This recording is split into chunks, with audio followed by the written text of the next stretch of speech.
Hello everyone, আসসালামু আলাইকুম। I hope আপনারা সবাই অনেক ভালো আছেন। আলহামদুলিল্লাহ অনেক ভালো আছি। আপনাদের জন্য নিয়ে আসলাম নতুন একটা ব্লগ। আই হোপ আমার ব্লগটা আপনাদের ভালো লাগবে। আর দেখুন ব্লগের শুরুতেই কিছু মিষ্টি, আর মিষ্টিগুলোর কালার দেখেন, একটা মিষ্টি সাদা আর কয়েকটা মিষ্টি হয়েছে মানে লাল মিষ্টি। আর লাল মিষ্টি আমার অনেক পছন্দ, মানে কালো জাম তো কালো, একদম কালো না, লাল লাল। আর এই মিষ্টিগুলো হয়েছে আমার ম্যাডাম আমার জন্য আনছে। তো অনেক দিন আগে আমি একবার ম্যাডামের সাথে মার্কেটে গেছিলাম, পরে বাঙালি মার্কেট থেকে মিষ্টি এনে খাইছিলাম। তো আজকে হয়েছে বাসায় অনেক অনেক কাজ করছি, পরে ম্যাডামে কেন জানি মার্কেটে গেছিলো ওনার জন্য, পরে হঠাৎ করে দেখে আমার জন্য এই মিষ্টি নিয়ে এসে আমাকে ডাকতেছি, দেখ তোর জন্য কী আনছি কী আনছি। তো দেখুন মিষ্টিগুলো এত সফট ছিল আর নরম ছিল। একটা হয়েছে রসগোল্লা, আর দুইটা, তিনটা, চারটা, পাঁচটা, ছয়টা, সাতটা হয়েছে এমনি কালো জাম মিষ্টি আর কি। তবে অতটাও কালো না, কিন্তু মিষ্টিগুলো অনেক সফট আর নরম ছিল। আর আনছে দুইটা সিঙ্গারা, বাংলাদেশের একদম বাংলাদেশের সিঙ্গারার মতোই, কিন্তু বাংলাদেশের মতো অতটা হয়তো বা মজা লাগে না, কিন্তু খাইতে একদম খারাপ না, ভালো লাগে। যে দেখুন দুইটা, একটা আর একটা ব্যাগের ভিতরে দুইটা সিঙ্গারা আনছে। আর দেশের সিঙ্গারার থেকে এই দেশের সিঙ্গারাগুলো হচ্ছে মানে আটা দিয়ে চামড়াটা অনেক মোটা থাকে, আর ভিতরে অনেক বেশি আলুর পুর থাকে, বেশি একটা মানে মজা লাগে না। কিন্তু অনেক দিন পর মানে না পাইলে পরে কিন্তু সব কিছুই ভালো লাগে। দেশে তো সব কিছু অ্যাভেলেবেল, কিন্তু এই জায়গাতে দেশের জিনিস ওরকমভাবে পাওয়া যায় না। কে কে খাবেন আপনারা? চলে আসেন। একদম দেশের মতো স্মেল, মাশাআল্লাহ। আন্টি আবার 7 আপ ডালতেছে। মিষ্টি মিষ্টি মিষ্টি মিষ্টি।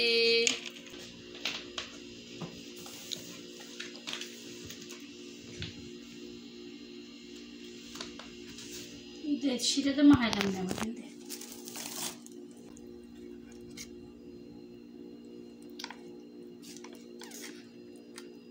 এই দেশে বানায় রে, এই দেশে বানায় না, দেশের মতো না, তাই যেতে বলেছি। সত্যি অনেক মজা। কে খাবেন মিষ্টি? মজা পড়তেছে রে, হ্যাঁ সব মাখাইলি অনেক মজা। মেয়ের কাম দেখো।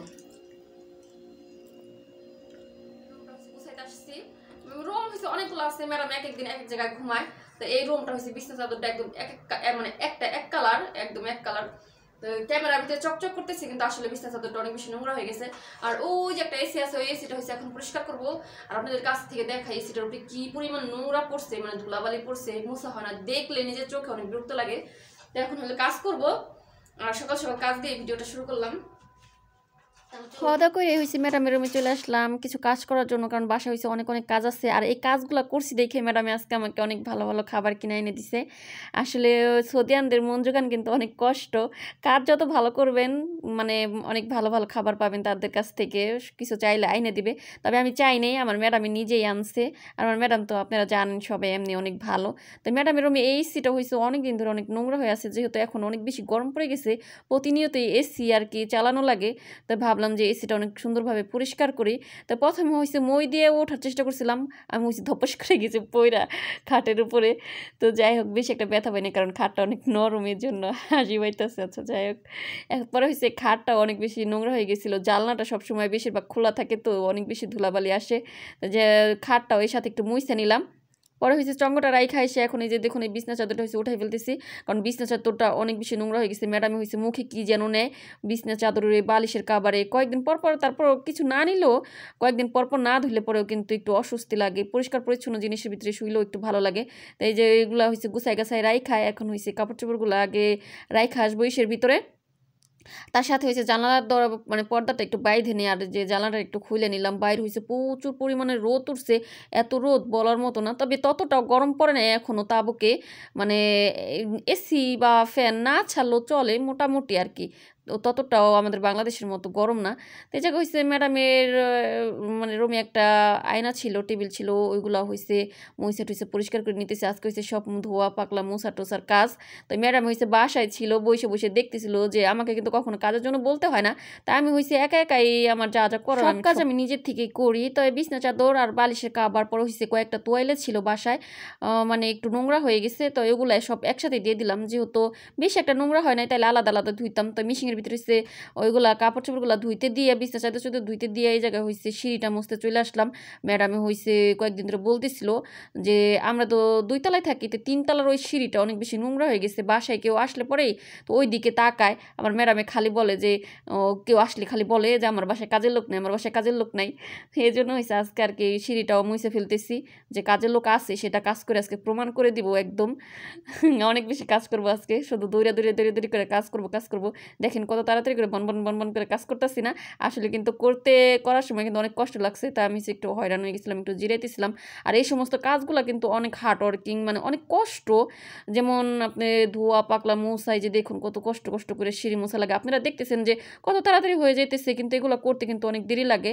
পরে হয়েছে যে বাসা ড্রয়িং রুমেও ম্যাডামে বসে খাওয়া দাওয়া করে, পোলাপানে আসে নিচতলা থেকে ম্যাডামের ভাগ্নির পোলাপান তো এই যে একটু নোংরা হয়ে গেছে, এগুলো হয়েছে মিশিংয়ে ঝাড়ু দিলাম, কারণ আর আমি সবসময় ইলেকট্রিক মাকানসা দিয়ে হয়েছে বাসা ঝাড়ু দিই। দেখতে পারলেন যে অনেক কাজ করলাম, আসলে বাসায় অনেক কাজ আছে, করলে পরে কাজের মানে অভাব নাই।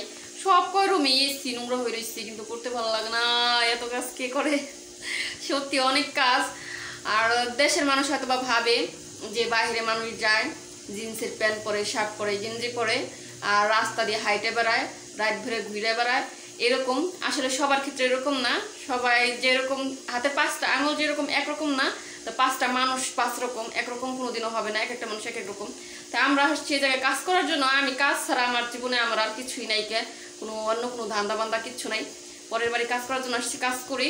এই যে দেখতে পেলেন কত কাজ করলাম, এখন অনেক কাজ আছে, কিন্তু ম্যাডাম একটু পাট পাতা ঝোল করার জন্য, মানে রান্না করার জন্য শুকনা পাট পাতা, কালকের ভাত আছে, ওগুলো দেখাবে। তো কাজ তো করলামই, এখন একটু রান্না বান্না করি, পরে আর বাকি যে কাজগুলো আছে ওই কাজগুলো করব। তারপর হচ্ছে আবার এই যে দেখেন লাহাম মাফরুম বের করে রাখছি, এই যে কাবাব মাংস, এগুলো দিয়ে সমোসা বানাবো, এগুলো হচ্ছে রোজার ভিতরে আনছিল, কিন্তু শেষ হয় নাই, খাইয়া সারতে পারে নাই, তাই এখনো রয়েছে, এখন আর কি বানাই দেওয়া লাগে। এই যে রুটিগুলা দেখাতে না, আচ্ছা যাই হোক, তো কাজ করি, দেখা হইতেছে পরে, এখন আগে একটু রান্না বান্না করে নিই। তা আমাকে সবাই সাপোর্ট করবেন, আর আপনারা সবাই আমার সাথেই থাকবেন। ম্যাডামে বলতেছিল আমার জন্য তেমন কিছু রান্না করা লাগবে না, কালকের ভাত আছে না, আমাকে অল্প একটু পাটের পাতা ঝোল করে দে। তা আমি হয়েছে ভাত দিয়ে পাটের পাতা ঝোল দিয়ে খাইয়ে, পরে হয়েছে ওনার একটা ভাস্তি আছে অসুস্থ, তো সে হয়েছে মারা গেছে, তাকে দেখতে যাবে। তাই আমি হয়েছে এই জায়গায় তাড়াহুড়া করে পাটের পাতা ঝোল করে শুরু করে দিলাম। আগের দিনের হয়েছে মুরগি সেদ্ধ করছিলাম, ওই ঝোল ছিল ফ্রিজে, ওই ঝোলটা দিয়ে পাটের পাতা দিয়ে হয়েছে আগে একটু মানে রান্না করে নিলাম, পরে এখন হয়েছে রসুন দিয়ে ফোড়ন দিব। তো এই জায়গায় হচ্ছে রসুন দিছি, আর হচ্ছে আমার ম্যাডামে যেহেতু ঝাল পছন্দ করে একটা কাঁচামরিচ দিছি, তারপরে হয়েছে আর কি দিলাম, একটু গোলমরিচের ফাঁকি দিছি, আর হচ্ছে একটু ভরত মশলা দিছি, দিয়ে ভালো মতো একটু কড়া করে ভাইজে পরে যে পাট পাতার ভিতরে ফোড়ন দিয়ে দিলাম। আর দেখুন এই পাট পাতাটা খাইতে কিন্তু সত্যি অনেক মজা লাগে, তবে আমার কাছে ভালো লাগে না, এই দেশের সবাই খায়। আর আপনাদের সাথে শেয়ার করি যে আকাম কত প্রকার এবং কি কি, যদি কেউ না জেনে থাকেন আমার কাছ থেকে শিখেন। আমি কত বিয়াকুপ তাহলে বুঝেন। ওই বিছনা চাদরটা হয়েছে নতুন, আগে পরে কখনো ধুই নেই, তো ওই বিছনা চাদরের সাথে এই তোয়ালেগুলো দিছি, তোয়ালেরগুলার কালার একদম পুরাটাই চেঞ্জ হয়ে গেছে। মানে একটা তোয়ালে ছিল এই যে কি কালার যেন বলে, এটা ক্রিম কালার, কিন্তু হয়ে গেছে কি যেন রানী গোলাপি কালার। অনেক বেশি হাসি পাইছি, আর ভয় পাইতেছিলাম যে ম্যাডাম এগুলো দেখে খাবার কিছু বলবে কিনা, কিন্তু ম্যাডামই কিছু বলে নাই।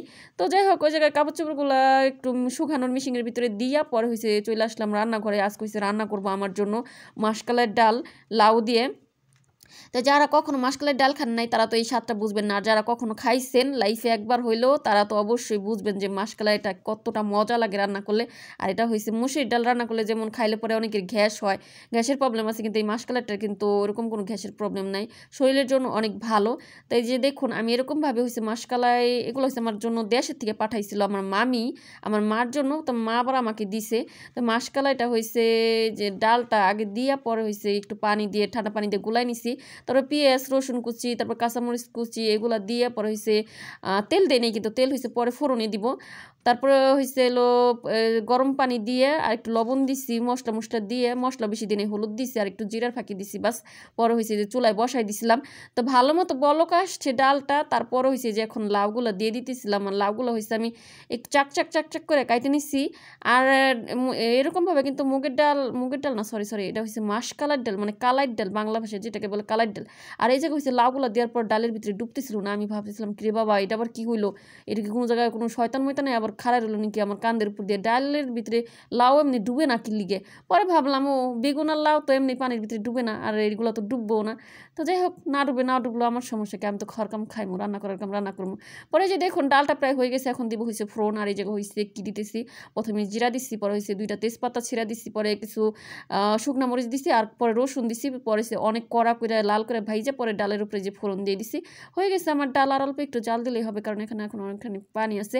আর এই ডালটা হয়েছে কিন্তু একটু ঘন হয়ে যায়, পাতলা মানে পাতলা ভালো লাগে না, একটু ঘন ঘন আর একটু বিজলে বিজলে লাগে, ভাত খাইতে অনেক বেশি ভালো লাগে, সহজে ভাত গিলা যায়, গলা দিয়ে একদম টুপুস টুপুস করে ভাত নেমে যায়। সব শেষ, রান্না বান্না শেষ, বাসার কাজও শেষ, রান্না করবো, খাওয়া দাওয়া, অনেক ক্লান্ত হয়ে গেছি। তো পুরো ভিডিওটা দেখতে থাকুন। আর আজকে হয়েছে অনেক মজা করে লাউ দিয়ে আর হয়েছে কি যেন ওটার বলে মাসকালের ডাল দিয়ে রান্না করছি। আপনারা যদি কেউ খাইতে চান এরকমভাবে খাইতে পারেন, অনেক মজা লাগে। আর আমি জানি যারা লাইফে একবার হলেও খাইছেন এটার স্বাদ তারাই বুঝবেন যে মাসকালের ডাল দিয়ে আসছে লাউ দিয়ে রান্না করলে কতটা মজা লাগে। ভাত অনেক খাওয়া যায় আর তাড়াতাড়ি গিলা যায়। যারা একদম ভাত খাইতে চান না, মানে ভাত গলা দিয়ে নামে না, তারা কিন্তু একদম মাসকালের ডাল রান্না করবেন, ভাত মা খাইবেন, গালের মধ্যে দিবেন, টপুস করে গিলে ফেলবেন। আজকে হয়েছে মাসকালের ডাল রান্না করলাম।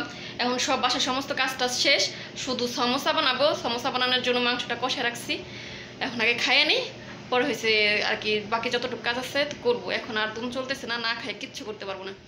বাসায় যত কাজ ছিল সব কাজ শেষ, ম্যাডামকে খাইতে দিলাম, আমি আর আন্টি এখন খাইতেছিলাম। আজকের ব্লগটা এই পর্যন্তই, দেখা হবে নেক্সট ব্লগে। সে পর্যন্ত ভালো থাকবেন, সুস্থ থাকবেন। Thank you for watching video. আর আমার ভিডিওগুলো কেমন লাগলো জানাবেন। ধন্যবাদ, আল্লাহ হাফেজ।